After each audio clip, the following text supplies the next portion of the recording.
With today's release of population data by the U.S. Census, Utah now gets to work using that information for redistricting. That's the process of drawing maps for things like congressional seats, Utah legislative districts, and the school board. Yeah, and it happens every 10 years after the National Decennial Census. And as Mike Hedrick reports, this year's process is unlike any other Utah has experienced. A road rather than a city boundary. 10 years ago, lawmakers gathered to turn this and this into this. It's the boundaries for voting districts, but this time around, it's not lawmakers that'll be making the maps. We believe that voters should choose their politicians and politicians shouldn't pick their voters. That's because in 2018, voters passed Prop 4, which took the job of drawing Utah's political boundaries away from state lawmakers and put it into the hands of an independent redistricting commission.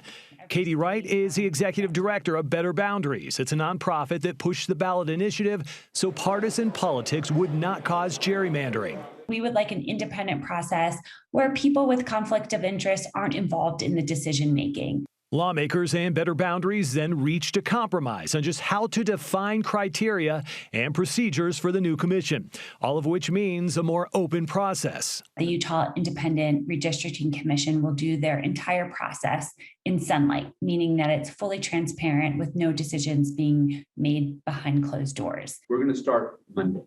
The Independent Redistricting Commission has been meeting since April, practicing, drawing up maps so that they are ready when the real data drops. Trying to keep counties and cities intact, keeping communities of interest intact. That population data from the census was delayed several months, thanks, of course, to COVID.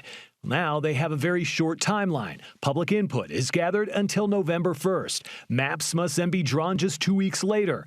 And then the Utah legislature has a month to review and approve the maps. Wright emphasizes that where those lines are drawn depends a lot on your input about your community. To provide input on what is a community of interest. So it's very important for them to understand, well, what ties this community together when they decide where to draw those lines so they're not slicing a community in half. That was Mike Hedrick reporting. The Redistricting Commission has many in-person events that the public can attend to give their opinions and priorities for making these maps. You can even draw a map of your own community and send it to the commission. We have information on our website at ksltv.com.